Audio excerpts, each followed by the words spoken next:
ناظرین اکرام، السلام علیکم۔ بھیڑیا وہ جانور ہے جو اپنے والدین کا انتہائی وفادار ہے۔ یہ بڑھاپے میں اپنے والدین کی خدمت کرتا ہے۔ یہ ایک غیرت مند جانور ہے، اس لیے ترک اپنی اولاد کو شیر کی بجائے بھیڑیے سے تشبیہ دیتے ہیں۔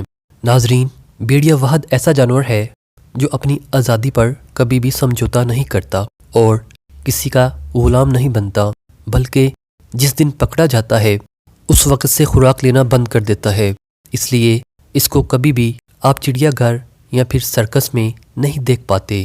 اس کے مقابلے میں شیر، چیتا، مگرمچھ اور ہاتھی سمیت ہر جانور کو غلام بنایا جا سکتا ہے۔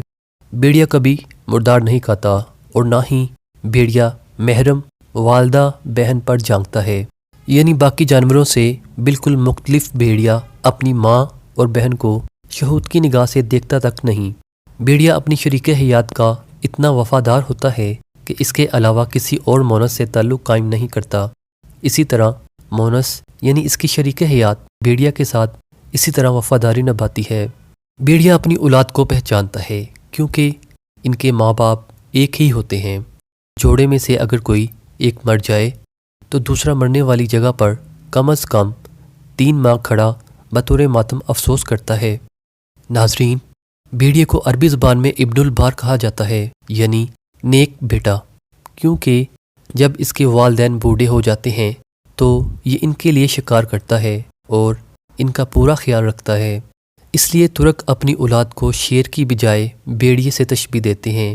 ان کا ماننا ہے کہ شیر جیسا خونخوار بننے سے بہتر ہے بھیڑیے جیسا نسلی ہونا۔ ناظرین، ایک سبق جو ہمارے لیے باعث عبرت ہے کہ بھیڑیے بھی اپنا بہترین خیر خواہ قائد منتخب کرتے ہیں، اسی لیے ترک اور منگول اس سے پیار کرتے ہیں اور یہ ترک اور منگول کا قومی جانور بھی ہے۔ میں امید کرتا ہوں کہ آپ کو یہ ویڈیو اچھی لگی ہوگی۔ اگر ویڈیو اچھی لگے تو اس کو زیادہ سے زیادہ شیئر کیجیے اور میرے اس چینل کو سبسکرائب بھی کر لیجیے۔ میں ملوں گا آپ سے ایک نئی ویڈیو میں، تب تک کے لیے آپ اپنا بہت سا خیال رکھیے گا۔ Thanks for watching this video. اللہ حافظ۔